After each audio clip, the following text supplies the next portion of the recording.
Optative সেন্টেন্সে কাকে বলে? যে অপটেটিভ সেন্টেন্স হচ্ছে যে যখন কোনো বাক্যে বক্তার ইচ্ছা, প্রার্থনা বা মঙ্গল কামনা বা শুভেচ্ছা জ্ঞাপন ইত্যাদি কিছু প্রকাশিত হয়, তখন সেটাকে আমরা অপটেটিভ সেন্টেন্স বলি। এক্সক্লামেটরি সেন্টেন্স যে সেন্টেন্সের মাধ্যমে মনের আবেগ, উচ্ছ্বাস, দুঃখ, যন্ত্রণা ইত্যাদি প্রকাশ করা হয়, সেটাকে বলা হয় এক্সক্লামেটরি সেন্টেন্স।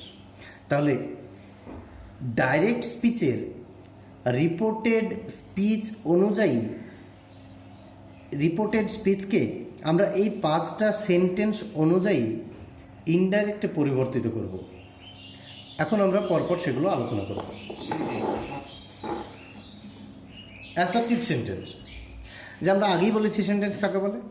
তাহলে আমরা প্রথমে একটা উদাহরণ দেখব, যে কি, I said to my friend you are lucky. এখানে রিপোর্টিং ভার্ব সেড টু আছে। আমাদেরকে মাথায় রাখতে হবে যে সেড টু থাকলে সেটা টোল্ডে পরিণত হয়। যখন ইনডাইরেক্টে নিয়ে যাব তখন সেই সেড টুটা আমরা টোল্ডে পরিবর্তিত করব। সেই জন্য আমরা কি করেছি, যে I told my friend that he was lucky. আমি আগেই বলেছি যে পরিবর্তিত হচ্ছে প্রোনাউন, ভার্ব ইত্যাদি। তাহলে এইখানে আমরা কি দেখলাম, যে রিপোর্টেড স্পিচের এখানে মাথায় রাখতে হবে যে এই যে প্রোনাউন ছিল কি ইউ, সেটা পরিবর্তিত হয়েছে কি হি।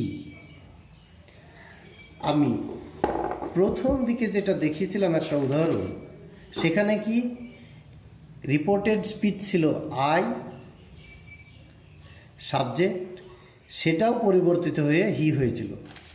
তাহলে আমাদেরকে এখানে লক্ষ্য রাখতে হবে যে ইউ থাকলেও হি হচ্ছে, আবার আই থাকলেও হি হচ্ছে কেন। এখানে একটা নোট রাখতে হবে যে রিপোর্টেড স্পিচে প্রোনাউন যদি ফার্স্ট পারসন হয় তাহলে রিপোর্টিং ভার্বের সাবজেক্ট অনুযায়ী সেটা চেঞ্জ হবে। যে ফার্স্ট পারসন কোনগুলো, যে আমরা জানি যে আই, উই এগুলো হচ্ছে ফার্স্ট পারসন, ইউ হচ্ছে সেকেন্ড পারসন। তাহলে আমাদেরকে মাথায় রাখতে হবে যে এই রিপোর্টেড স্পিচের সাবজেক্ট যদি ফার্স্ট পারসন হয় তাহলে সেটা সবসময় এই রিপোর্টিং ভার্বের যে সাবজেক্ট, এই সাবজেক্ট অনুযায়ী পরিবর্তিত হবে। আর যদি সেকেন্ড পারসন হয়, যেমন এখানে আছে, তাহলে সেটা রিপোর্টিং ভার্বের পর যে অবজেক্ট আছে বা পারসন স্পোকেন টু আমরা বলে থাকি, যে যাকে উদ্দেশ্য করে কথাটা বলা হচ্ছে, সেই পারসন স্পোকেন টু এই অনুযায়ী এই প্রোনাউনটা পরিবর্তিত হবে।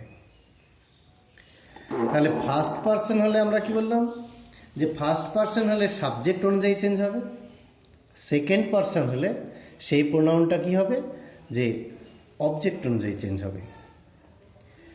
এবং এখানে আমাদেরকে মাথায় রাখতে হবে যে অ্যাসার্টিভ সেন্টেন্সের এই যে কমা এবং এই ইনভার্টেড কমা,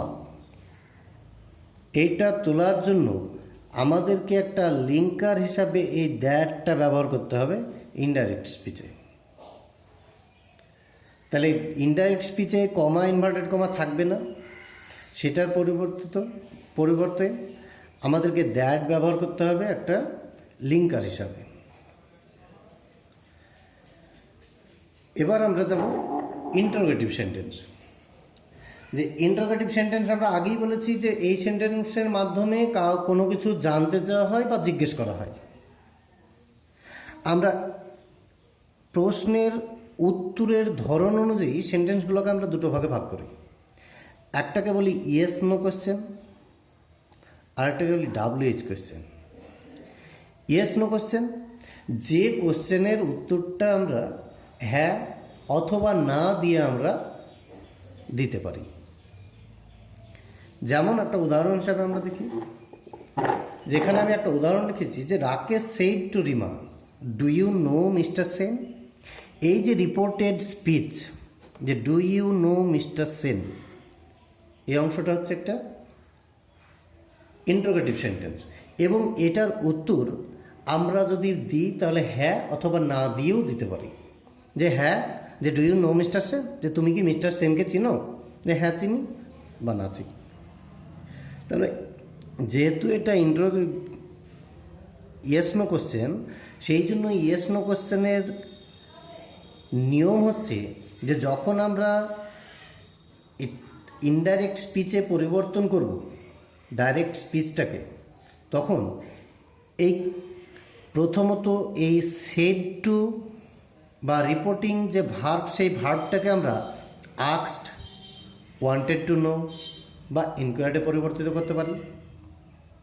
তারপর এই যে কমা আর ইনভার্টেড কমা আছে, সেখানে আমরা ইফ বা ওয়েদার,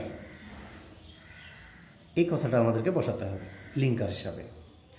তারপর আমাদের মাথায় রাখতে হবে যে এই প্রোনাউন সাবজেক্ট অথবা অবজেক্ট অনুযায়ী, আমি আগেই বলেছি যে ফার্স্ট পারসন হলে সাবজেক্ট অনুযায়ী, সেকেন্ড পারসন হলে অবজেক্ট অনুযায়ী পরিবর্তিত হবে। সেই অনুযায়ী পরিবর্তিত হয়ে প্রথমে সাবজেক্ট হবে, তারপরে ভার্ব হবে, তারপর অবজেক্ট হবে।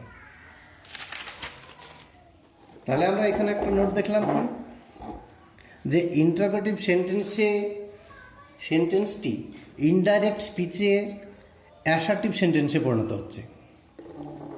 যে ইন্টারোগেটিভ সেন্টেন্সটি আমরা যখন ডাইরেক্ট থেকে ইনডাইরেক্টে পরিবর্তন করছি, তখন সেটা অ্যাসার্টিভ সেন্টেন্সে পরিবর্তিত হচ্ছে। আর সেই জন্যই সাবজেক্ট, ভার্ব আর অবজেক্ট হচ্ছে এখানকার রিপোর্টেড স্পিচটি। রিপোর্টিং ভার্বটিকে ইনডাইরেক্টে আস্কড, ওয়ান্টেড টু নো অথবা এনকোয়ারিতে পরিবর্তিত করতে হবে, যেটা আমি একটু আগে বললাম। আর লিঙ্কার হিসাবে কি ইফ বা ওয়েদার বসাতে হচ্ছে। এবার আমরা দেখব একটা ডাব্লিউএইচ কোয়েশ্চেনের একটা উদাহরণ। যে ডাব্লিউএইচ কোয়েশ্চেনের একটা উদাহরণে আমরা দেখছি কি লিখেছি কি, যে he said to me what is your name. পরিবর্তিত কিভাবে করলাম পরিবর্তন, যে he asked me what my name was. অর্থাৎ এখানে কমা, ইনভার্টেড কমা তোলার জন্য কোনো লিঙ্কারের প্রয়োজন হয়নি। এখানে ডাব্লিউএইচ যে ওয়ার্ডটা থাকছে, সেই ওয়ার্ডটাই লিঙ্কার হিসাবে ব্যবহৃত হচ্ছে, এবং তারপর এই প্রোনাউনটি সাবজেক্ট হিসাবে কাজ করছে। আমরা ইম্পারেটিভ সেন্টেন্সটা দেখব। যে ইম্পারেটিভ সেন্টেন্সে আমরা কাকে বলে বলেছিলাম, যে ইম্পারেটিভ সেন্টেন্স হচ্ছে যে এখানে আদেশ, উপদেশ, অনুরোধ ইত্যাদি বোঝাবে। তাহলে এখানে কি হবে, যে ইনডাইরেক্ট স্পিচে পরিবর্তনের সময় রিপোর্টেড স্পিচের অর্থ অনুযায়ী রিপোর্টিং ভার্বটিকে আমরা পরিবর্তন করব। যে ইনডাইরেক্ট স্পিচে পরিবর্তনের সময় রিপোর্টেড স্পিচের অর্থ অনুযায়ী আমরা রিপোর্টিং ভার্বটিকে পরিবর্তন করছি। কিভাবে, সেই অর্থ অনুযায়ী আমরা ভার্বটিকে ordered, requested, advised, commanded, instructed ইত্যাদিতে পরিবর্তন করছি। যেমন একটা উদাহরণ দেখলে আমরা বুঝতে পারি যে দ্য ডাইরেক্ট স্পিচ আছে কি, যে the stranger said to me please give me a glass of water. এই যে রিপোর্টেড স্পিচটা please give me a glass of water, এই সেন্স অনুযায়ী আমরা এই যে সেড টু বা রিপোর্টিং ভার্ব, সেটাকে আমরা রিকোয়েস্টেডে পরিণত করতে পারি। তারপর নিয়ম অনুযায়ী মি, এই যে মি আছে সেই মিটা বসালাম। এবং আমাদেরকে এখানে মাথায় রাখতে হবে যে ইম্পারেটিভ সেন্টেন্স যখন আমরা পরিবর্তিত করি ডাইরেক্ট থেকে ইনডাইরেক্টে, তখন সেটা ইনফিনিটিভে পরিণত করতে হয়। তাহলে the stranger requested me to give him A glass of water. এখানে আমাদের মাথায় রাখতে হবে যে লিঙ্কার হিসাবে দ্যাট কখনো ব্যবহার করা হয় না। কোনো কোনো সেন্টেন্সে যদি ডু নট থাকে তাহলে সেটা নট টু হিসাবে ব্যবহার করা যায়, কিন্তু রিপোর্টিং ভার্বটিকে যদি